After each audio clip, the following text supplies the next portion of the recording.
Hey, halo everybody. Ketemu lagi bareng Bayu di podcast Brazilian GP part kedua. Bear with me karena ini kayaknya bakal lebih panjang daripada part pertama. Skrip gue loh 13 lembar kakak. Kemarin aja cuma 5 lembar apa 6 lembar gitu. Panjangnya segitu ternyata. Apalagi ini 13 lembar. Karena selain 2 pabrikan terbapuk, ada beberapa tambahan perintilan plus beberapa interview rider yang kemarin miss. Itu ternyata sudah ada interviewnya. Jadi yang pertama kita bahas adalah perkara soal pernyataan terbaru dari Race Direction mengenai tambal sulam sirkuit Goiânia. Jadi setelah mendapat kritik yang luar biasa, FIM akhirnya mengeluarkan pernyataan terbaru. FIM akhirnya mengeluarkan pernyataan resmi mengenai kenapa mereka melakukan tambal sulam sirkuit kemarin dan kenapa sirkuitnya itu jadinya jelek banget dan kenapa jumlah lapnya dipotong. Jadi dalam pernyataannya, makanya gue bilang ini panjang karena gue nggak akan potong pernyataan yang kali ini. Jadi dalam pernyataan FIM mengatakan menyusul tantangan pada permukaan trek selama balapan Brasil, pihak sirkuit dan promotor balapan melakukan investigasi terhadap penyebabnya, termasuk curah hujan yang belum pernah terjadi sebelumnya yang berdampak pada pekerjaan akhir dan berkontribusi pada masalah permukaan trek. Pada hari Sabtu, kerusakan trek yang signifikan muncul akibat runtuhnya sistem saluran pembuangan tua yang tidak terdokumentasi di bawah permukaan trek. Masalah tersebut yang untungnya berada di luar jalur balapan, maksudnya bukan di line balapan, segera ditangani dan diperbaiki berkat respon yang cepat dari pihak sirkuit. Sehingga aktivitas di trek dapat dilanjutkan pada hari itu juga. Ini ceritanya waktu sesi kualifikasi Moto3 dan Moto2 dipindah. Pada hari Minggu, degradasi aspal yang sudah ada yang disebabkan oleh panas yang intens dan aktivitas trek menjadi terlihat dengan jelas setelah berakhirnya balapan Moto2. Meskipun semua agregat berlebih sudah dihilangkan sebelum balapan MotoGP, ada sedikit resiko kerusakan permukaan yang berkelanjutan selama balapan MotoGP. Staf sirkuit bekerja hingga waktu start yang dijadwalkan untuk mempersiapkan trek, tetapi demi keselamatan, Race Direction memutuskan untuk mempersingkat balapan menjadi 23 lap atau 75% dari jarak balapan awal. Tim-tim segera diberitahu tentang perubahan ini oleh staf IRTA di setiap baris grid yang ada.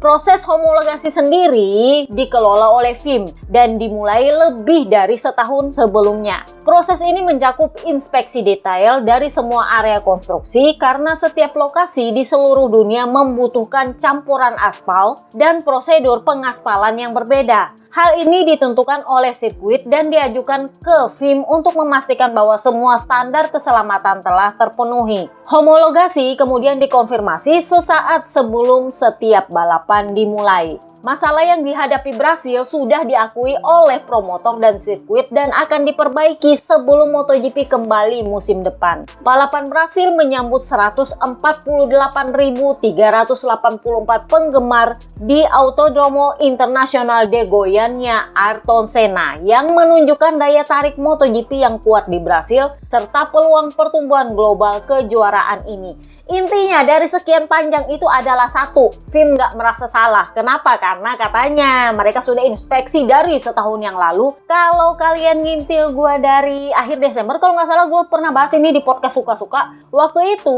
ada pengamat yang mempertanyakan kesiapan sirkuit ini karena katanya aspalnya itu menurut dia nggak sesuai dengan standarnya MotoGP. Tetapi waktu itu pihak sirkuit menyangkal. Jadi dia bilang proses renovasinya sudah berjalan dengan baik dan di bawah pengawasan FIM semuanya sejauh ini tidak ada komplain dan tidak ada yang menyalahi dan semuanya memang agak ya mepet-mepet waktunya tetapi semuanya berjalan sesuai rencana. Kalau kalian ngintil gue di podcast Kok Suka kapan ya, pokoknya setahu gue itu Desember, tapi Desember part berapa gue lupa. Tetapi itu adalah pernyataannya sirkuit Goiânia kemarin dan waktu itu Jorno bilang oke, kita lihat nanti hasil homologasinya seperti apa karena bagaimanapun homologasilah yang menentukan. Kalau homologasinya lolos ya oke. Nah, masalahnya setelah kasus ini terjadi, Giorno belakang pedok mempertanyakan homologasinya seperti apa. Masih ingat ketika Mandalika? Mundur lagi. Mandalika kemarin itu sempat gak lolos homologasi, terutama ketika para rider itu sempat melakukan tes Mandalika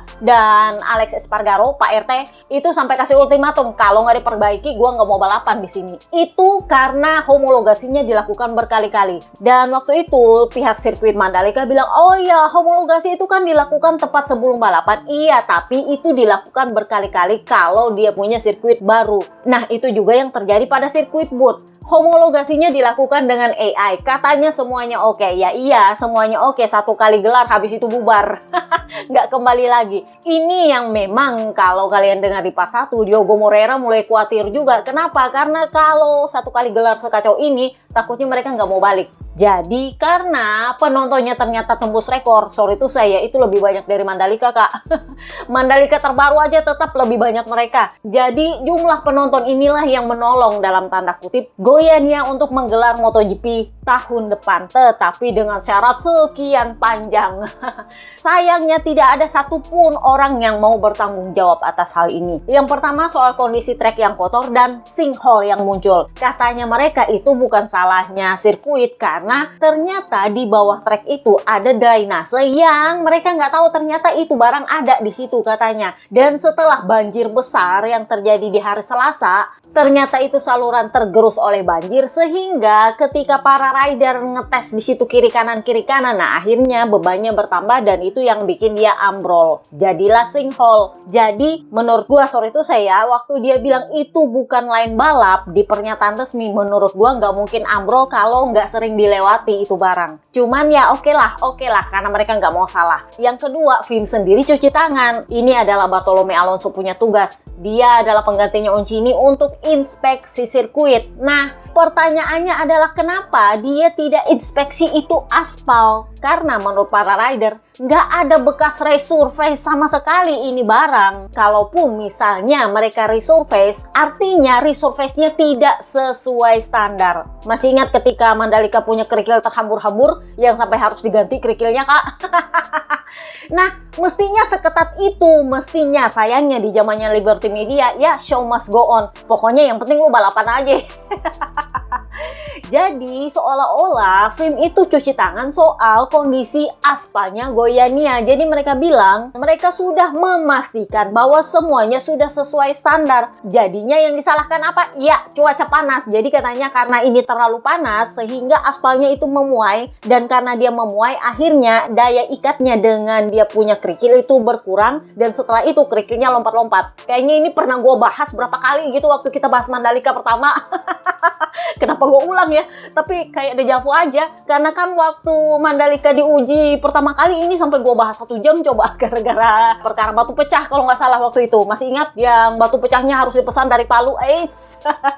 Batu pecahnya dipesan dari Palu. Gue tahu itu nasabahnya siapa. Dan itu dikirim ke Mandalika. Saking sangat pentingnya itu kerikil-kerikil supaya aspalnya mengikat, nggak pecah-pecah. Nah, gue nggak tahu di Brasil ini modelnya seperti apa. Kalau memang mereka resurface dan kalau itu memang aspalnya aspal tua, itu sudah keterlaluan sih kalau menurut gue, sorry to say. Jadi ya banyak pengamat, bahkan Giorno itu bilang ini zamannya Liberty Media kayaknya banyak prosedur yang diabaikan hanya demi sebuah show. Kurang lebihnya kayak gitu. So kita pindahlah ke Enea Bastianini, rider Tech 3 yang kemarin di part 1 nggak ada interviewnya karena memang belum diposting interviewnya sama Giorno.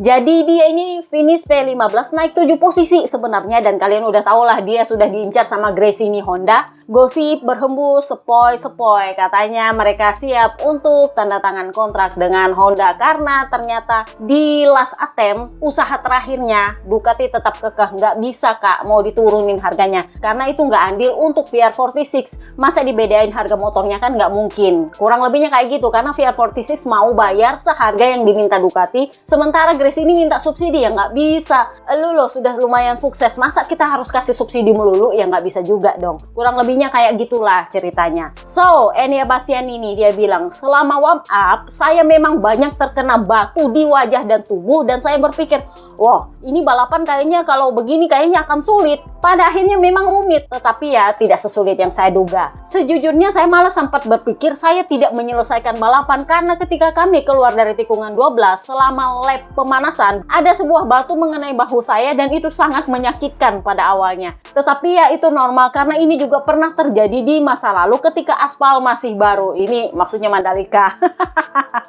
Seperti yang saya katakan sebelumnya, trek mungkin masih belum siap untuk menyelenggarakan MotoGP, tetapi dengan beberapa kesulitan toh kita berhasil melewatinya. Jadi ditanyalah dia, emang setidak nyaman apa sih kondisi treknya? Saking banyaknya komplain soal batu-batu ini. Jadi dia bilang, Anda tidak akan pernah mengiranya, tapi yang jelas itu menyakitkan. Tubuh saya penuh dengan memar ketika Anda terkena batu, tetapi Anda harus terus maju meskipun sakit dan mencoba untuk tetap fokus. Itu sebenarnya agak sulit. Saya terkena batu besar dan sekarang saya masih sangat kesakitan, masih memar. Jadi ditanyalah dia perkara potong lap yang jadi 23 lap. Menurut lo apakah ini sudah cocok caranya dan keputusannya? Jadi dia bilang, itu memang keputusan yang buruk karena itu adalah kesalahan besar di sebuah kejuaraan dunia. Tim saya mendapatkan pesan itu di menit terakhir dan kami sudah tidak punya waktu untuk mengganti ban. Tetapi pembalap lain di depan saya sudah melakukannya. Jadi ini sebenarnya agak jadi kontroversi di track. Ada beberapa tim yang sudah tahu bahwa jumlah lap akan dipotong dan mereka sudah memasang ban soft duluan. Sementara tim lain itu justru dapatnya 5 menit sebelum start dimulai, start warm up.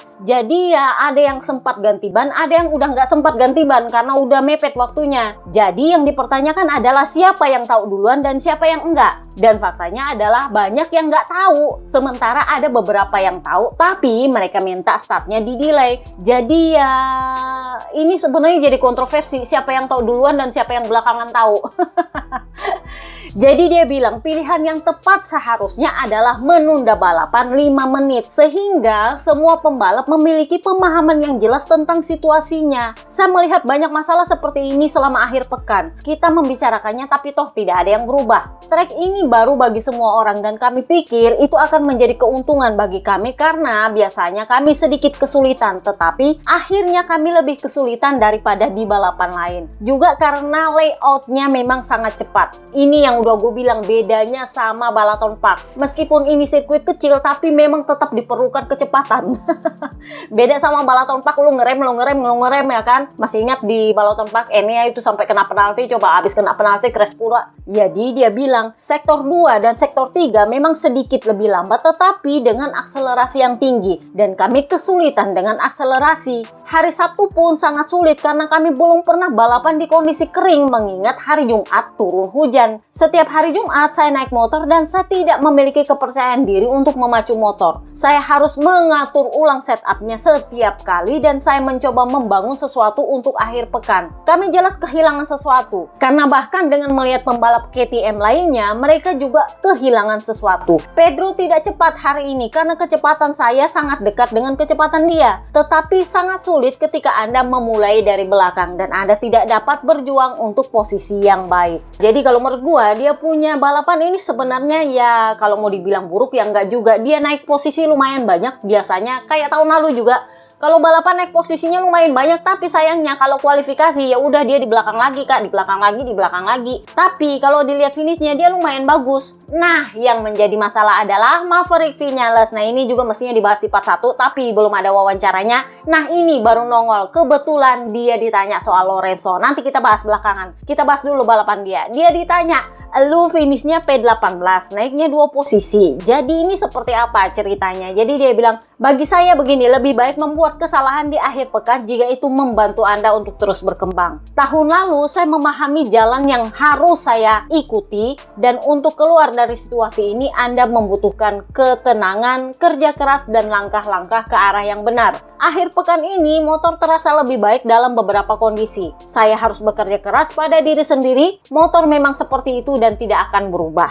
Jadi sepanjang balapan saya berusaha untuk menghindari batu-batu. Salah satunya bahkan merusak bagian depan motor saya. Saya ingat hal serupa terjadi di Mandalika. Nah iya, Kemudian mereka mencoba menutup celah kesalahan yang ada dan memberitahu kami 5 menit sebelum start, mungkin demi keselamatan kami. Kami memang memasang ban shock, tetapi itu jelas sedikit mengubah rencana kami. Saya mencoba mempertahankan kecepatan yang baik dan mencoba menutup line sepanjang balapan, tetapi saya juga sudah mencapai limit kemampuan saya di bagian depan. Jadi rencananya apa? Jadi dia bilang ya di Austin nanti saya akan mengendarai motor tahun 2026 sepenuhnya dan memulai dari awal dengan motor yang digunakan semua orang. Artinya dia kembali ke basic. Kemungkinan sama dengan motornya Pedro Acosta. Hal paling cerdas yang bisa dilakukan adalah mengikuti yang lain untuk mendapatkan lebih banyak data guna meningkatkan performa. Tetapi kita juga perlu bekerja keras pada diri kita sendiri. Saya pikir minggu ini memiliki beberapa aspek positif di beberapa area meskipun masih banyak pekerjaan yang harus dilakukan. Saya perlu meningkatkan diri saya dan motornya. Ini adalah kombinasi dari keduanya. Saya menyadari bahwa dengan ban shock, motor cenderung terdorong ke depan dan itu menyulitkan untuk mengubah arah dan mendapatkan umpan balik yang baik. Ini adalah masalah yang terjadi dalam time attack dan saya mungkin tidak bisa cepat karena komponen yang saya gunakan. Jadi sekarang pilihan yang bijak adalah menggunakan komponen lain yang maksudnya adalah menggunakan motor yang dipakai oleh Acosta. Setupnya pokoknya disamain sama Acosta karena sejauh ini Acosta adalah rider terbaiknya KTM. Logikanya kan begitu. Masih ingat tahun lalu Maverick Vinales menjadi acuan karena waktu itu di awal musim dia adalah rider terbaiknya KTM. Kurang lebihnya kayak gitulah posisinya sekarang. Jadi ditanyalah dia soal Jorge Lorenzo.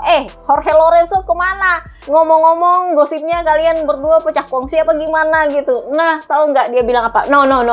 Dia tidak akan ada di sini dan dia juga tidak akan ada di Jerez. Nah, Jerez itu padahal seri Spanyol, mestinya logikanya Lorenzo ada. Tapi dia bilang ya kayaknya dia juga nggak akan ada di Jerez. Saat ini saya tidak tertarik dengan rumor yang ada. Saya punya hal lain yang perlu dipikirkan. Titik, habis dia nggak mau bahas lagi.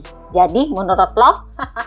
Jadi kalau dari bahasanya Vinales kalian tahu lah apa yang terjadi dengan Lorenzo dan Vinales ini. Menurut gua perkara soal beli-membeli tiket itu bukan perkara yang sulit sih kalau untuk Vinales. Karena gaji dia itu 3 juta euro loh kak. Meskipun dia katanya 50% ditukar sama sahamnya KTM, makanya katanya tahun depan dia akan jadi ridernya KTM di pabrikan karena dia adalah salah satu pemegang saham. Tetapi gaji yang sisa 1,5 juta euro itu pasti cukup untuk beliin Lorenzo tiket, bener gak sih?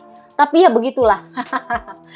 So, kita pindahlah ke Jack Miller. Ini utang gua dari kemarin juga di part 1 karena Miller kemarin nggak sempat diwawancara kecuali perkara soal dia ditimpuk-timpuk batu selama balapan lalu dia berakhir crash. Jadi Miller bilang, jelas ini bukan akhir pekan yang kami harapkan. Kami mengalami masalah elektronik di awal ketika start. Begitu saya melepas kopling, putaran mesin turun dan saya hampir mati mesin. Jadi saya harus mengatasi hal itu dan saya mendapati diri saya berada di posisi terakhir saat memasuki tikungan pertama. Sejak saat itu saya tahu saya harus mencoba untuk maju. Jadi saya mencoba menyerang dan mencoba menyalip. Ketika Franco dan Enea melebar, saya mencoba untuk tetap bersama mereka. Tetapi di pintu masuk tikungan 2, saya melakukan manuver yang sama seperti hari sebelumnya dan motor terkunci yang menyebabkan saya crash. Jadi, apa yang akan lo lakukan di Austin nanti? Jadi dia bilang, ya ini adalah hal yang sangat disayangkan karena terlepas dari segalanya, perasaan saya di atas motor sebenarnya sedikit lebih baik dan kami lebih dekat dengan yang lain. Saya sangat kecewa dan saya tahu bahwa tim dan saya perlu berbuat lebih baik lagi. Kami akan bangkit dan mencoba keberuntungan kami lagi nanti di Amerika Serikat. Jadi USGP, udah bukan Amerikas GP, USGP. Gua nggak tahu kenapa, tapi gosipnya karena kalau Amerika katanya itu agak-agak rasis. Katanya sih gue nggak ngerti juga. Kalau US itu lebih ke kebanggaan negara. Katanya gitu. Jadi sudah bukan Amerikas GP tapi USGP. So kita pindahlah ke pabrikan kedua terbaik, Ducati. Karena pabrikan terbaik adalah Aprilia. Ducati kita mulai dari Marc Marquez. Dia ini finish P4, turun 1 posisi. Setelah dia battle sama Di Giannantonio dan pada akhirnya Di Giannantonio menang ini. Di Gia ini sama dengan Quartararo. Quartararo kan sempat battle battle sama Marc Marquez di sprint race. Terus Quartararo bilang, iya gue tahu gue kalah battle sama dia, tapi paling enggak gue bisa battle sama dia, gue sempet nyalip sama dia, meskipun ya di tikungan berikutnya dia nyalip gue lagi, tapi ya paling enggak gue adalah di sana buat battle sama dia. Nah sementara di Gia dia bilang, ya kemarin di sprint race gue kalah sama dia, nah sekarang gue berhasil mengalahkan dia, dan manuver gue ya itu kan clean, jadi ya mestinya nggak masalah, dia bilang. Nanti kita bahas lah di bagiannya di Gia. Kita bahas dulu Marc Marquez, apa yang terjadi sampai dia kalah battle sama di Gia. Jadi dia bilang, saya puas dengan balapan saya, selangkah demi selangkah saya merasakan peningkatan, tetapi saya masih menyadari keterbatasan kami. Kami tahu arah yang kami tuju dan kami perlu terus berkembang. Jika Anda mempertimbangkan keseluruhan akhir pekan dan poin yang telah kami kumpulkan, ini adalah akhir pekan yang baik. Jadi ditanyalah dia, oh berarti lu senang sama hasilnya kan, lu bilang lu puas. Jadi dia bilang, ya kalau senang sih kagak, karena saya tidak naik podium. Kalau tidak naik podium ya saya tidak pernah senang. Saya mencoba untuk meningkatkan performa sepanjang akhir pekan dari sprint kemarin hingga balapan hari ini. Pada akhirnya kami pulang dengan membawa poin yang penting di sirkuit yang sedikit membuat saya khawatir, terutama karena banyaknya tikungan kanan. Hari ini podium memang mungkin diraih, tetapi sayangnya saya melakukan kesalahan di tikungan di mana aspalnya retak. Jadi aspalnya itu tacibeng, lepas gitu loh. Jadi dia bilang, karena saya melewatinya, saya kehilangan kendali di bagian depan karena saya terlalu memaksakan diri. Tetapi seperti yang saya katakan, ini adalah akhir pekan yang ya masih bisa diterima. Jadi ditanyalah, emang kenapa? Di situ ada apa? Jadi dia bilang, aspalnya itu mulai terkikis. Secara umum, kondisi memungkinkan kami untuk tetap balapan. Tetapi jika melewati titik itu yang berada di line balapan, sangat mudah untuk kehilangan grip. Saat saya melewatinya, saya kehilangan kendali di bagian depan. Tetapi setelah kesalahan itu, saya memutuskan untuk tidak terlalu memaksakan diri. Saya tahu bahwa di Gian Antonio ada di belakang saya dan akan menyerang saya. Jadi lebih baik saya mengumpulkan poin daripada saya mengambil resiko untuk crash. Sayangnya saya kesulitan di beberapa lap pertama karena saya tidak merasa nyaman dengan ban belakang medium. Itu saja, kami hanya perlu meningkatkan performa karena saya kurang percaya diri. Saya memang tidak merasakan sensasi yang saya inginkan, tetapi saya tahu bahwa kami harus bekerja keras. Sesulit apa menyalip di sirkuit ini? Menurut saya ini adalah salah satu sirkuit terburuk untuk menyalip. Di Gian Antonio menyalip saya dengan manuver pengereman mendadak sehingga kami melebar dan Martin menyalip kami. Namun pada akhirnya itu adalah satu-satunya cara menyalip di sini karena sulit untuk mendapatkan slipstream di trek lurus. Jadi ditanyalah dia, apakah lu kecewa karena 1 lu gak dapat podium, 2 lu kalah battle sama di Gia, 3 Aprilia 1-2 di sana. Jadi dia bilang, ya sejujurnya saya tidak kecewa, saya puas dengan penampilan saya. Saya berkendara dengan baik, cukup bersih dan nyaman. Dibandingkan dengan Thailand, saya merasa jauh lebih baik di sini di Brasil dan itu merupakan aspek penting. Apakah Aprilia punya sesuatu yang lebih daripada motor kami? Saya rasa paket mereka unik, motornya dan pembalapnya. Jadi bukan cuma pembalapnya atau motornya saja, tetapi mereka bekerja sama dengan sangat baik dan itu terlihat jelas. Jadi menurutnya Dani Pedrosa, Aprilia ini punya keunggulan, kan udah gue bilang kayaknya di tes Buriram apa di Thailand GP ya. Gue bilang bahwa Aprilia ini selain dia punya keunggulan dari mesin V4, dia juga punya tambahan keunggulan dari mesin inline-nya Yamaha, yaitu kecepatan tikungan. Sehingga mereka dapat kombinasi yang lumayan bagus, yang katanya Dani Pedrosa, aeronya juga membantu. Sehingga kalau dikombinasikan semuanya, ditambah dengan dia punya rider yang bagus banget, jadinya ya paket klop lah itu berdua. Kita seolah-olah melihat Yamaha zaman dulu-dulu yang 12 masih ingat?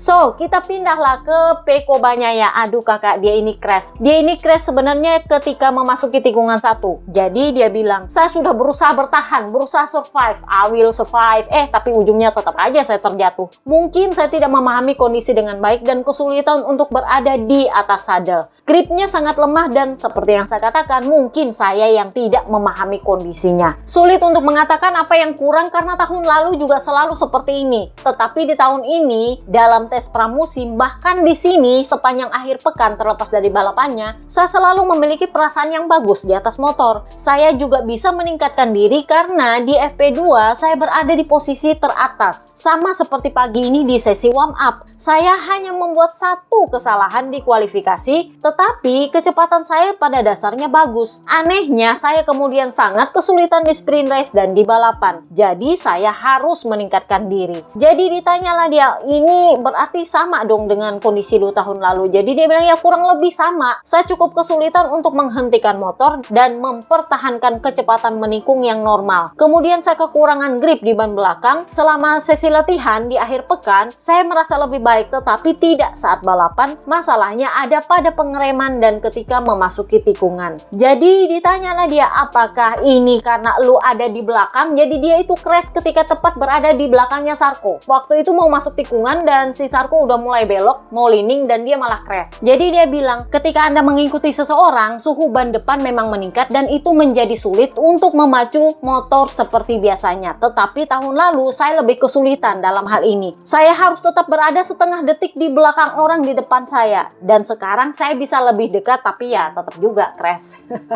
Jadi ditanyalah dia, menurut lo apakah sudah benar keputusan RD untuk memperpendek jarak balapan plus dengan kondisi treknya yang katanya penuh dengan batu. Nah ini menurut gua karena dia crash, jadi gua nggak tahu apakah dia merasakan ada batu-batunya apa gimana, tetapi dia bilang saya tidak ingin terlibat dalam diskusi ini karena saya punya masalah saya sendiri. Tetapi ya sudahlah, ini adalah trek baru di kalender, tetapi bahkan di Austin pun ada banyak bumpy di setiap tahunnya dan saya tahu mereka akan memperbaikinya. Jadi si Peko nggak mau mempermasalahkan hal ini karena ya namanya juga baru pertama kali gelar, sama seperti Mandalika, jadi harap maklum aja menurutnya dia. Jadi di Austin nanti saya berharap seperti tahun lalu ketika saya kompetitif dan saya akan mencoba untuk memperebutkan posisi yang menurut saya adalah tujuan saya. So let's see apa yang akan terjadi nanti di Austin. Semoga nggak ada chaos ala-ala tahun lalu lagi kakak. Jadi Papi Tardosi ditanya soal performa duo Ducati ini karena ya bahkan Marc Marquez pun harus kalah battle dari Di Giannantonio. Jadi Papi Tardosi bilang, kita tidak selalu bisa mengandalkan Marc untuk menutupi kelemahan kita. Artinya dia tahu bahwa Ducati punya kelemahan karena Marc tidak dalam kondisi 100%, tetapi seperti semua juara yang hebat, dia tidak terlalu memikirkannya dan bekerja keras untuk mencapai hasil terbaik. Kami tidak lagi sendirian, para pesaing kami sudah meningkat secara signifikan dan sekarang kami harus membuktikan bahwa Ducati mampu memperkecil jarak. Jadi ditanyalah dia soal Peko. Itu si Peko kena sial lagi apa gimana? Jadi dia bilang enggak kok, itu bukan sial. Ini adalah kesalahan yang berasal dari fakta bahwa kami belum mampu memberikan dia kepercayaan diri yang dia butuhkan. Ini adalah kata-kata yang sebenarnya sangat biasa kita dengar tahun lalu, cuman bedanya nggak ada tambahan yang bla bla bla bla bla bla blanya. Biasanya tahun lalu dia tambahin bumbu-bumbunya yang bikin emosi orang. Nah sekarang dia bicara seperlunya aja. So kita pindahlah ke tim VR46 yang kemarin launching livery khusus untuk USGP. Jadi kata beberapa orang, Liberty Media memanfaatkan namanya VR46 untuk mempromosikan USGP supaya orang lebih tertarik karena orang Amerika itu lebih kenalnya Valentino Rossi daripada Marc Marquez. Sebenarnya kalau menurut gue agak-agak aneh juga. Perasaan Austin itu adalah sirkuitnya Marc Marquez dan yang menuin sirkuit itu rata-rata adalah fanbase-nya Marc Marquez. Terus kenapa Valentino Rossi yang dimanfaatkan?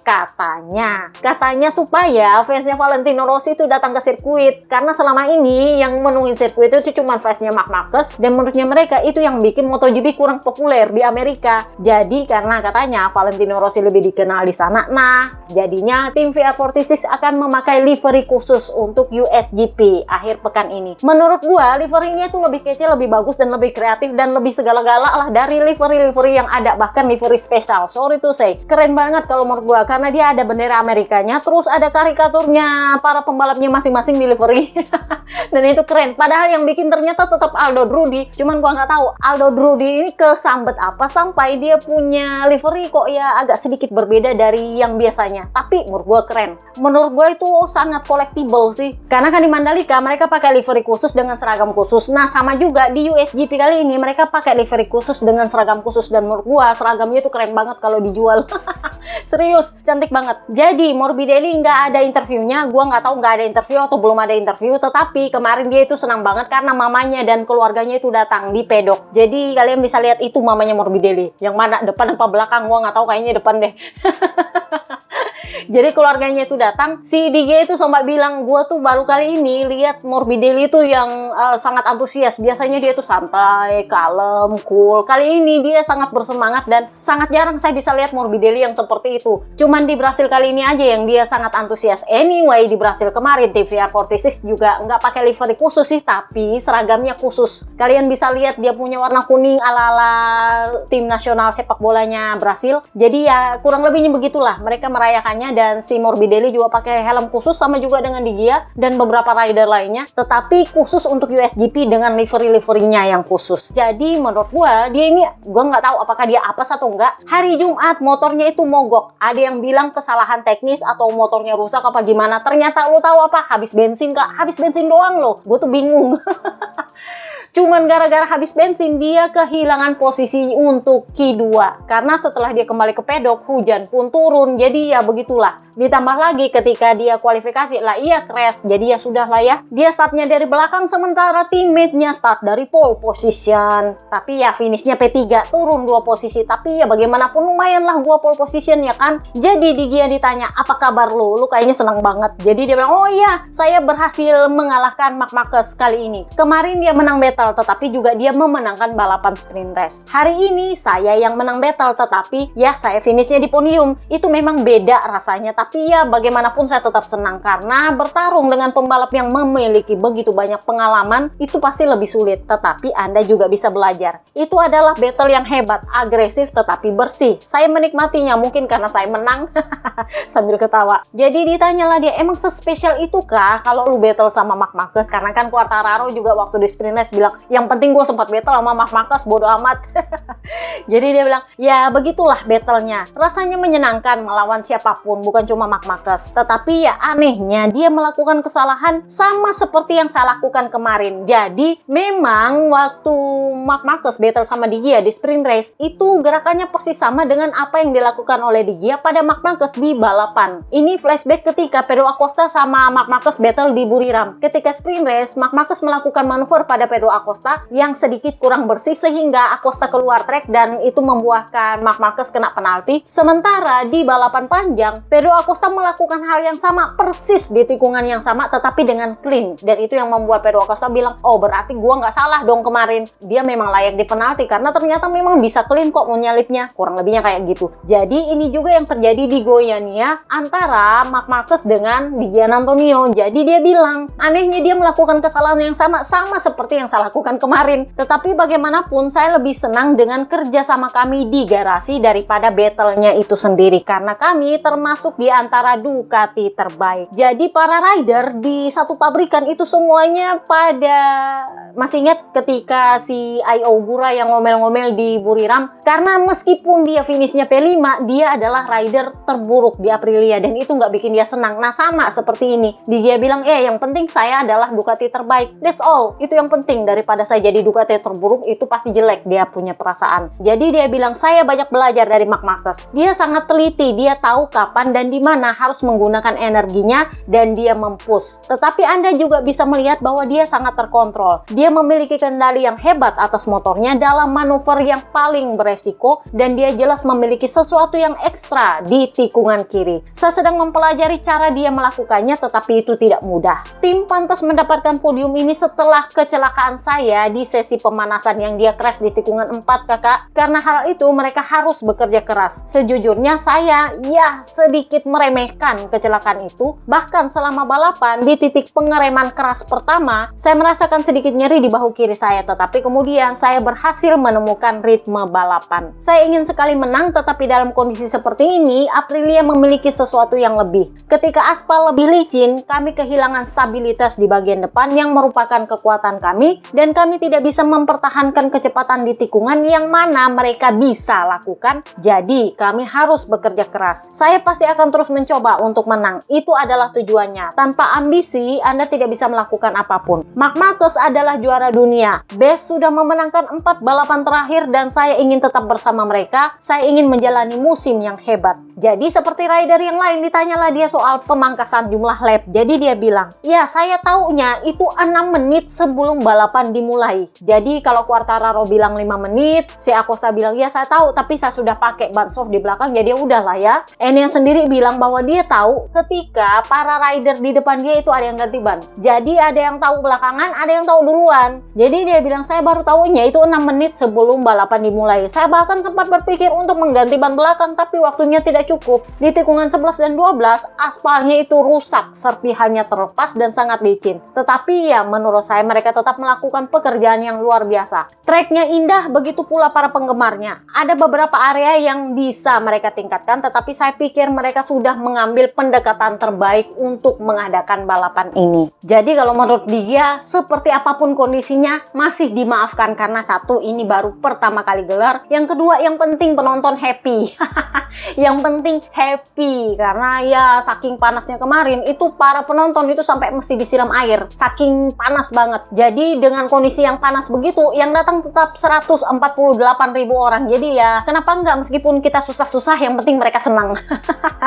Ini adalah zamannya Liberty Media kakak. Yang nggak senang itu siapa? Alex Marquez. Dia ini finish di P6, naik 2 posisi sih sebenarnya. Tetapi mungkin dia akan finish lebih baik kalau Ai Ogura nggak menyalip dia di lap terakhir. Grace ini sendiri kemarin turun dengan livery khusus edisi Alex Barros. Jadi kalian bisa lihat dia punya warna agak hijau kuning, bendera Brasil. Jadi Alex Marquez bilang, semuanya aneh di balapan ini. Jumlah lapnya lebih sedikit, kondisinya sulit, antara tikungan 10 dan 11 aspalnya hancur dan ada serpihan di trek. Jujur saja, kondisi yang kami temukan hari ini benar-benar tidak bisa diterima. Tetapi begitulah yang terjadi. Kita tetap balapan dan saya pikir pada akhirnya itu tetap pertunjukan yang hebat. Kan udah gue bilang, show must go on. Jadi ditanyalah dia, menurut lu apakah sudah tepat mengurangi jumlah lap terlalu mepet dengan waktu start? Apakah menurut lu benar harus ada delay? Karena Papi Tardosi minta delay sih kemarin itu, ternyata nggak dilolosin sama Graham Webber. Pokoknya lu kalau mau ganti ban ya udah lu masuk pit lane ya, start dari pit lane, lebih repot lagi. Jadi dia bilang, ya saya baru tahu beberapa menit sebelum start, tepat sebelum balapan dimulai. Mereka memberitahu kami bahwa balapan akan dipersingkat. Saya pikir akan lebih baik jika semua orang memulai balapan lebih lambat, artinya delay, sehingga kita punya waktu untuk mempersiapkan diri atau mungkin mengganti ban. Tetapi saat itu semuanya sudah selesai dilakukan, maksudnya krunya udah pergi, dia sudah siap-siap untuk start, baru diumumkan. Jadi begitulah yang terjadi. Ban belakang medium sebenarnya tidak buruk dan jujur saja saya pikir bahkan beralih dari ban belakang medium ke soft pun hasilnya akan tetap sama. Pada akhirnya hasilnya sedikit lebih baik daripada sprint race. Akhirnya kami menemukan jalan yang benar, cara yang harus kami lakukan dan bagaimana mengendarai motor ini. Saya merasa sedikit lebih nyaman, saya mampu menyerang sedikit lebih banyak dan juga bertahan lebih baik di berbagai fase balapan. Jadi saya akan mengatakan semuanya berjalan ke arah yang lebih baik dan ya pada akhirnya ini memang bukan balapan yang buruk. Jadi buat yang bertanya ada apa antara Marc Marquez dengan Alex Marquez dan Di Gia dan Pecco, udah gue bilang kalau kalian ngintip gue dari tahun lalu, Alex Marquez ini riding style-nya mirip sama Pecco. Jadi dia memang sangat cocok dengan Desmo GP 24 sama seperti Pecco. Nah sementara Di Gia punya riding style itu mirip sama Marc Marquez, meskipun ya nggak sebaik Marc Marquez. Sehingga tahun ini masih ingat ketika di tes Sepang, Marc Marquez itu bilang kami sedang memutuskan mau pakai aero mana bla bla bla bla bla yang mau dihomologasi. Pada akhirnya tetap Marc Marquez yang menjadi acuan untuk mengembangkan motor tahun ini. Jadi fakta bahwa tahun ini mereka pakai mesin tahun lalu yang emang udah bobrok itu, diupdate lah aeronya dengan harapan bisa membantu Pecco Bagnaia dan Alex Marquez yang memang selama tes pramusim kelihatannya seperti itu, tetapi faktanya ketika selesai dihomologasi amburadul semua. Gua tahu mungkin dalam hati kecilnya Pecco sempat bertanya-tanya, gua tahu ini, cuman mungkin dia mencoba untuk meyakinkan dirinya nggak seperti itu.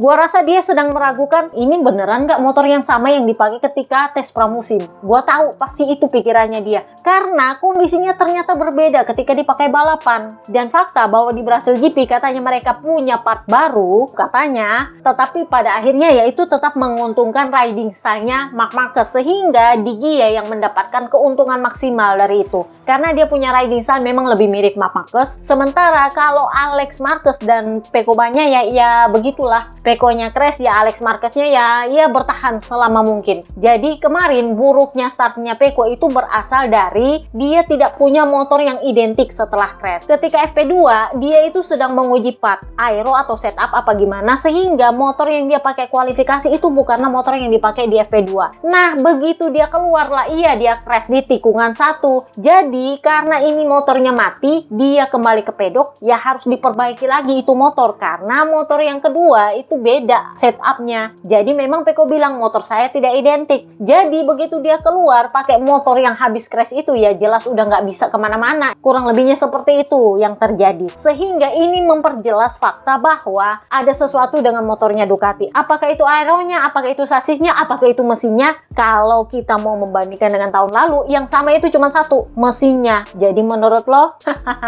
So ditanyalah dia, lu kan finishnya P6, gagal masuk di top 5. Sementara lu itu sempat battle dengan Ai Ogura dan Acosta. Jadi dia bilang, ya saya lumayan menikmatinya. Ini memang bukan balapan yang buruk bagi kami. Kami terutama mencoba untuk bertahan, terutama dengan ban depan. Karena kemarin ban mengalami penurunan performa yang sangat signifikan dan sulit dikendalikan. Tetapi saya rasa kami berhasil mengatasinya dengan baik. Saya mencoba tetap tenang dan sampai di akhir balapan dalam keadaan, dalam tanda kutip, hidup. I am alive.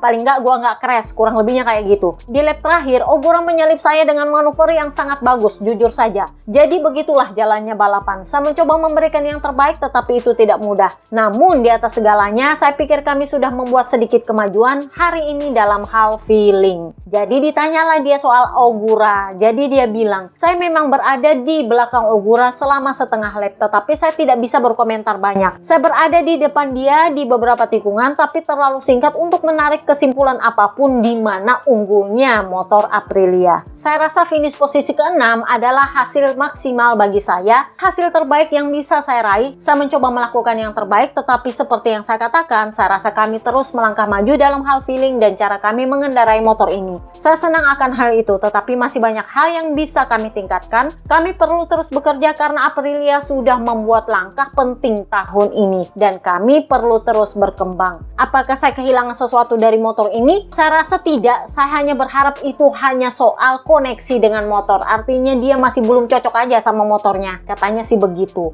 Kita pindahlah ke Aldeguer. Ini adalah balapan pertamanya musim ini dan ya wajar kalau Pablonia itu memuji-muji dia. Dengan kondisi tulang patah yang luar biasa seperti itu dan dia masih pakai kruk kalau jalan kaki, Kak. Tapi ternyata dia bisa finish P8 meskipun itu artinya dia turun satu posisi. Not bad karena itu artinya kualifikasinya bagus. Jadi dia bilang, ya we are back. Meskipun ya saya tidak sepenuhnya puas. Saya memiliki potensi untuk berada di posisi yang lebih baik, tapi secara fisik saya membutuhkan lebih banyak waktu. Saya yakin besok pagi saya akan bangun dengan seluruh tubuh terasa sakit dan saya akan lebih menghargai hasil hari ini. Kemarin saya memulai balapan dengan buruk. Hari ini saya memulai balapan dengan lebih tenang, tetapi ya saya kehilangan momentum. Mungkin saya terlalu banyak berpikir di awal balapan dan seharusnya saya lebih agresif. Jadi ya sebenarnya nggak buruk juga kalau menurut gue, cuman ya karena dia sudah gue bilang di pabrikan posisi rider terburuk sepabrikan dan rider terbaik sepabrikan itu sangat prestis buat mereka. Gue nggak tahu kenapa, mungkin ini ada hubungannya dengan pengkaderan atau perpanjangan kontrak, mungkin juga sih. So kita pindahlah ke pabrikan terbaik, Aprilia. Marco Bes berhasil mencatatkan kemenangan keempatnya berturut-turut, tetapi yang cukup menarik adalah dia mengambil hati para pengamat, bahkan dari para pendukungnya Marc Marquez. Sorry to say, hampir nggak ada sisi untuk bisa dikritik dia dari performanya di Goiânia kemarin. Kenapa? Karena dia susah payah di hari Jumat, ada di belakang banget, tetapi di Q1 dia berhasil lolos ke Q2 dan bertengger di P2 startnya. Jadi lumayan jauh dia punya perjalanan, sehingga kalau lu mau kritik ya nggak bisa dikritik. Jadi beberapa pengamat bilang ini mengingatkan mereka zamannya si Pecco tahun 2022-2023 ketika dia mulainya dari belakang belakang bla bla bla bla bla, nggak taunya dia menang atau finishnya podium atau finishnya di mana gitu. Kurang lebihnya seperti itu, sehingga mereka nggak punya celah untuk bisa mengkritik rider yang satu ini. Ditambah lagi dia nggak terlalu peduli soal Jurdun. Jadi ya memang menurut mereka Bes ini punya bakat menghibur yang berbeda dari para rider lainnya. So, Marco Bes dia bilang ini adalah balapan yang sangat indah. Ini hari yang hebat dan balapan yang hebat. Saya sangat senang karena mengingat posisi kami di hari Jumat yang jujur saja saya tidak pernah berpikir akan bisa menang di sini. Kemarin kami membuat langkah maju, kami bekerja keras di malam hari dan pagi ini saya merasa hebat di atas motor. Pesan dari Valentino juga memberi saya motivasi tambahan. Oh, ternyata dia dapat pesan dari Bebe Vale, mungkin gara-gara hari Jumat dia buruk banget kali ya. Dia menyuruh saya untuk terus maju dan terus percaya. Saya melakukannya, saya merasa baik di atas motor dan itu ternyata benar-benar luar biasa. Jadi ditanyalah dia, emang seberapa sulit hari Jumat lu sampai lu dapat pesan dari Valentino saking buruknya itu hari Jumat. Jadi dia bilang, saya mengalami masa sulit di hari Jumat. Setelah sesi prakualifikasi, saya benar-benar merasa kecewa. Artinya dia sangat-sangat down. Oh, pantas Bebe Vale kasih dia pesan. Saya tidak bisa mengerti kenapa saya begitu lambat. Bahkan saya berpikir, sial, saya sangat-sangat payah. Saya merasa tidak tenang, tetapi sampai Anda menganalisa data dengan cermat, Anda akan selalu ragu. Kemudian kami meninjau semuanya dan ada ruang untuk memperbaiki dalam hal riding style saya dan motor juga bisa diperbaiki. Kondisinya rumit, tetapi itu dialami oleh semua orang dan kami menanggung akibatnya di hari Jumat. Tetapi pada hari Sabtu saya bersemangat dan termotivasi dan sebenarnya saya menjalani sesi kualifikasi yang bagus. Saya sebenarnya sempat sangat tegang, saya tahu betapa pentingnya itu. Meskipun saya belum sempurna di sprint race, saya merasa masih ada ruang untuk perbaikan. Dalam balapan hari ini dengan ban medium, saya merasa sangat baik meskipun saya belum pernah mencobanya sebelumnya. Dan hasilnya ternyata bagus. Dengan ban hard, semua motor menjadi lebih stabil, lebih halus dan lebih mudah dikendarai dan tidak terlalu gugup. Maksudnya nggak terlalu banyak goyang. Sementara dengan ban soft, Anda bisa melaju lebih cepat, tetapi motor menjadi lebih agresif. Kemarin karena saya belum sepenuhnya siap, gerakan-gerakan motor menyebabkan banyak masalah bagi saya. Tetapi hari ini dengan ban medium, saya merasa lebih baik dan semuanya berjalan sebagaimana mestinya. Jadi kerja tim sangat fantastis. Kemarin saya mencoba untuk meningkatkan semua yang saya bisa. Sebenarnya kami melakukan perubahan kecil pada motornya dan juga pada pendekatan riding style saya, terutama di tikungan tertentu. Karena Goiânia adalah trek baru bagi kami dan kami tidak punya banyak titik referensi. Jadi saya perlu meningkatkan line saya. Saya mengerjakan ini saat warm up dan merasa lebih baik. Selain itu ban medium membantu saya mengelola situasi dengan lebih baik dan memiliki lebih sedikit masalah. Ini yang memungkinkan saya untuk memberikan yang terbaik. Jadi seperti biasa dia dipancing. Menurut lo apakah Aprilia lebih baik dari Ducati? As usual, ini adalah pertanyaan tahun lalu yang dia menolak jawab dan kali ini masih dengan jawaban yang sama. Sulit untuk mengatakannya. Membandingkan motor-motor tersebut praktis tidak mungkin, jadi tidak mudah untuk menjawabnya. Masih terlalu dini untuk menarik kesimpulan apapun. Kita perlu tetap fokus, tetap berpijak pada kenyataan dan terus bekerja keras. Nanti setelah di akhir kejuaraan, baru kita bisa lebih memahami posisi di klasemen. Jadi gosipper Humbo Supasupoi di hari Jumat kemarin setelah dia punya hasil yang buruk, malamnya katanya dia itu nyontek datanya Jorge Martin. Katanya gosipper Humbo Supasupoi, sehingga setupnya dipadukan dan dia mengganti line-nya, mengikuti line-nya Jorge Martin. Itulah kenapa dia bilang tadi riding style-nya gua rubah, sehingga dia mengganti line balapan dia dan itu yang bikin dia menang. Jadi ditanyalah dia soal Jorge Martin. Jadi dia bilang, ya kami adalah teammate, kami adalah pembalap, kami tahu bagaimana rasanya ketika Anda cedera dan terpaksa absen. Ini adalah perjalanan panjang baginya mengingat dia mengalami 2 cedera parah dan akhirnya harus absen 2 kali tes pramusim. Tetapi saya selalu ada untuknya, membuatnya merasa simpati dan mendoakan yang terbaik untuknya. Saya senang untuk Martin karena saya pikir dia adalah pembalap yang luar biasa. Jadi ditanyalah dia, kamu mendedikasikan kemenangan ini untuk siapa tadi? Jadi dia bilang, saya mendedikasikan ini untuk Roberto Lunadei. Dia adalah sosok penting di pedok, seorang teman bagi semua orang. Saya mengenalnya dengan baik dan kami juga tinggal berdekatan. Saya ingin mengirimkan pelukan hangat kepada keluarganya, kepada putrinya yang saya sempat temui sebelum berangkat dan mendedikasikan kemenangan Brasil ini untuknya. Jadi Marco Bes kemarin mengambil alih posisi pemimpin klasemen dari Pedro Acosta diikuti oleh Jorge Martin. Jorge Martin hanya dari 2 balapan dia berhasil ada di posisi 2 klasemen. Not bad, bahkan ketika dia podium di sprint race dia tuh sempat nangis, tau nggak? Jadi dia bilang, kalau saya pikir-pikir setelah tahun yang ya begitu panjang, dan kalau kalian tahu betapa sulitnya saya selama jeda musim dingin, ini adalah podium yang luar biasa. Dia tuh sampai nangis di podium sprint race kemarin. Jadi Martin finish P2 naik 3 posisi, dan manuver dia yang menurut gua sangat keren adalah ketika dia menyalip Di Gia dan Marc Marquez sekalian. Gua tuh heran kenapa MotoGP tidak memilih dia sebagai overtake terbaik. Yang dipilih malah Marc Marquez ketika menyalip Di Gian Antonio, dan Pedro Acosta ketika dia menyalip Alex Marquez kalau nggak salah, atau Ayogura, gue lupa. Kenapa bukan si Martin? Maksud gue itu keren banget loh ya. Liberty Media ini ketahuan aja dia cuma milih si Acosta sama Marc Marquez lebih karena figurnya mereka, alih-alih memilih Martin yang memang keren, dia punya overtake. Jadi Martin double podium. Dia bilang, saya senang dengan podium ini, emosi selalu meluap, tetapi kemarin saya bahkan lebih bahagia karena setelah perjuangan panjang saya akhirnya berhasil kembali. Hari ini saya mengukuhkan hasil itu dan mengakhiri akhir pekan seperti ini sungguh fantastis. Saya sudah fokus dan berlatih selama 5 bulan dan inilah hasilnya. Kerja keras membuahkan hasil.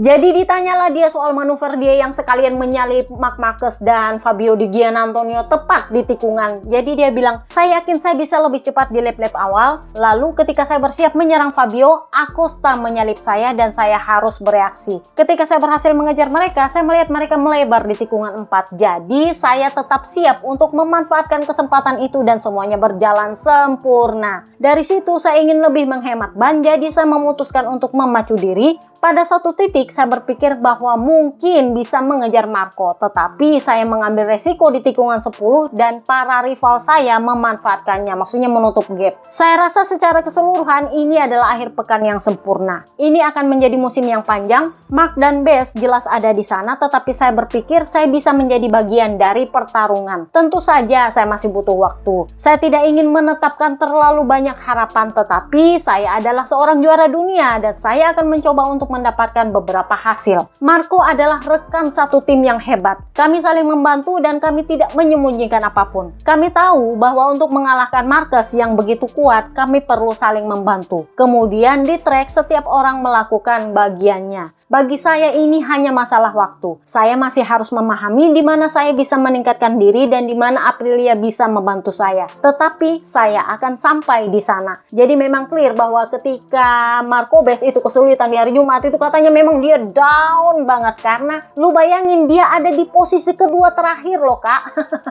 Lu bayangin itu saking buruknya harinya dan dia itu down banget. Makanya Bebe Vale itu sampai ngirimin dia pesan, si Martin itu sampai nawarin datanya dan memberikan dia punya lain. Lu harusnya lewat sini, lewat sini, lewat sini, lewat sini. Jadinya Marco Bess menerapkan hal itu, makanya Martin bilang ya kami saling bantu di luar track, tetapi di track itu lain cerita, masing-masing usaha. Jadi ditanyalah dia, apakah lu punya chance untuk Jurdun mengingat lu ada di posisi 2 klasemen sekarang kak? Jadi dia bilang ya, untuk saat ini sih tidak. Saya masih punya banyak lap lagi yang diperlukan untuk Aprilia. Marco dan Aprilianya sudah satu dan sama. Saya baru memulai memahami apa yang diminta dari motor ini dan apa yang perlu saya tingkatkan. Ini adalah balapan panjang kedua saya. Di beberapa lap saya merasa kuat, tetapi di lap lain kurang begitu kuat. Saya kurang konsisten, tetapi kecepatannya ada dan sedikit demi sedikit saya merasa lebih dekat dengan para pembalap top. Jadi ditanyalah dia, lu kayaknya sekarang udah beda approach dengan tahun lalu. Kalau tahun lalu kan dia ngeyel banget kak. Masih ingat ketika di Motegi, dia itu sangat memaksakan untuk menyamakan motor dia dengan apa yang dia inginkan. Ujung-ujungnya dia malah nabrak si Marco Bess dan ujung-ujungnya dia cedera lagi. Jadi dia bilang, tahun lalu saya punya mentalitas sebagai pemenang dan ingin terus berada di posisi itu. Tetapi saya memiliki motor yang berbeda, tim yang berbeda, dan secara mental banyak hal yang telah terjadi. Saya ingin membuktikan bahwa saya kuat. Sekarang saya sudah membebaskan diri dari hal itu, merelakannya. Saya tidak perlu membuktikan apapun kepada siapapun. Saya adalah juara dunia 2 kali dan saya harus fokus pada diri saya sendiri. Saya sudah mengubah beberapa hal untuk mengendarai Aprilia ini yang berbeda dari Ducati. Saya merasa sama seperti tahun 2024 dalam pendekatan ini. Thailand adalah trek yang mudah, tetapi melakukannya lagi di sini berarti saya mendapatkan kepercayaan diri bahwa saya bisa melakukannya. Nah, gosip berhembus sepoi-sepoi. Dia sudah tanda tangan kontrak sama Yamaha, bukan cuma prakontrak, sudah kontrak katanya. Itulah kenapa Papi Peri Rivola itu nongol di Motorrange VR46 kemarin untuk tanda tangan kontrak dengan Pecco. Kontrak, bukan cuma prakontrak, kontrak, karena ternyata Martin itu ternyata sudah tanda tangan kontrak dengan Yamaha. Kalau menurutnya Neil Hudson, si Valera, manajernya Martin dan Acosta, itu mengakui bahwa Yamaha itu menawarkan kontrak yang sulit ditolak oleh Martin. Dari segi ekonomi, gajinya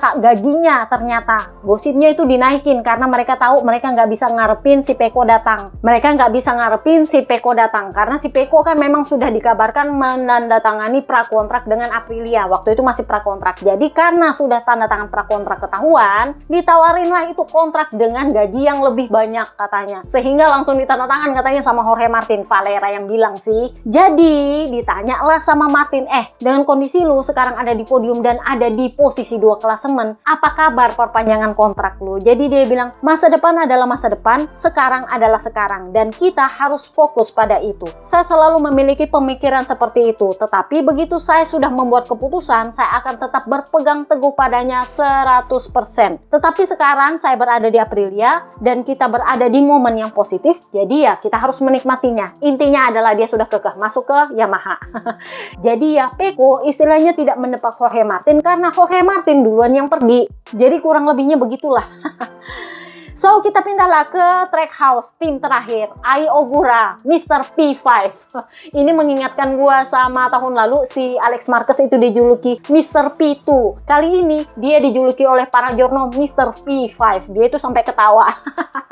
Dia naik 1 posisi. Jadi dia bilang, saya rasa ini balapan yang bagus, kecuali di 2 lap pertama. Saya tidak mendapatkan start yang bagus dan kehilangan banyak posisi. Kecepatan saya sendiri cukup baik dan saya berhasil menyalip beberapa pembalap. Setelah start seperti itu, posisi 5 sepertinya adalah hasil terbaik yang bisa kami raih, tetapi saya rasa sebenarnya kami bisa lebih baik lagi. Saya sedikit minta maaf untuk tim, tetapi ini adalah akhir pekan pembelajaran lainnya bagi saya. Manuver menyalip saya terhadap Alex Marquez di lap terakhir memang tidak terlalu bersih. Saya meminta maaf kepadanya, tetapi itu adalah lap terakhir. Anda harus mencoba, dan saya senang bisa finish di posisi 5. Oh, berarti Alex Marquez bilang tadi bahwa dia disalip oleh Ogura dengan cara yang sangat bagus, itu ternyata sarkasme ya.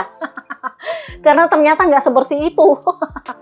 Gue juga nggak lihat sih replay dia disalip sama Ai Ogura. But anyway, mari kita pindah ke rider terakhir, Raul Fernandez, yang gosipnya akan didepak oleh Joan Mir. Dia finish di P10, naik 6 posisi. Sebenarnya nggak buruk karena dia startnya jelek banget. Gue nggak tahu apakah ini karena dia merasa dia akhirnya harus mencari tim lagi. Tetapi ya memang sejak awal akhir pekan di hari Jumat dia itu nampaknya memang nggak terlalu bagus. Agak berbeda dengan Raul Fernandez yang kita lihat di Buriram. Jadi dia bilang, pertama-tama, saya tidak berada di level yang sesuai dengan motor atau tim, dan saya bertanggung jawab penuh atas hal itu. Saya rasa saya tidak mampu balapan seperti yang saya inginkan karena kurangnya kerja keras yang saya lakukan selama Grand Prix ini. Akhir pekan lalu, saya merasa kurang nyaman dengan motornya. Setiap kali mencoba memacu motor, saya selalu melebar. Saya melakukan banyak kesalahan dan saya tidak senang dengan akhir pekan ini. Saya tidak bisa memanfaatkan ban dengan baik di setiap sesi dan itu membuat frustasi. Bagaimanapun saya mencoba menyelamatkan balapan sebisa mungkin dan berhasil naik dari posisi 16 ke posisi 10. Itu memang tujuannya, tetapi saya tidak bisa puas. Sekarang saya harus tetap tenang. Saya punya 1 atau 2 hari untuk beristirahat dengan baik dan kembali lebih kuat di Austin.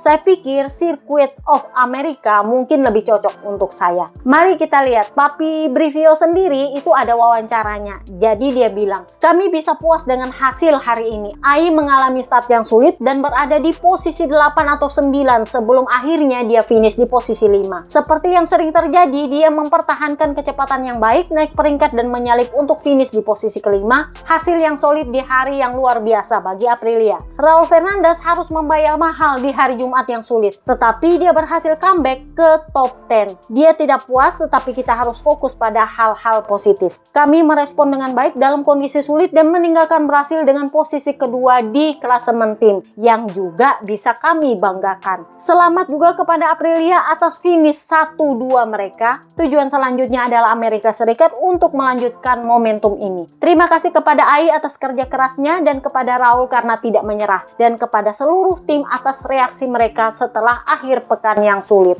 So, itulah podcast kita kali ini. Sorry kalau panjang karena emang panjang, gue udah wanti-wanti dari awal, Kak. See you next time, guys. Bye-bye.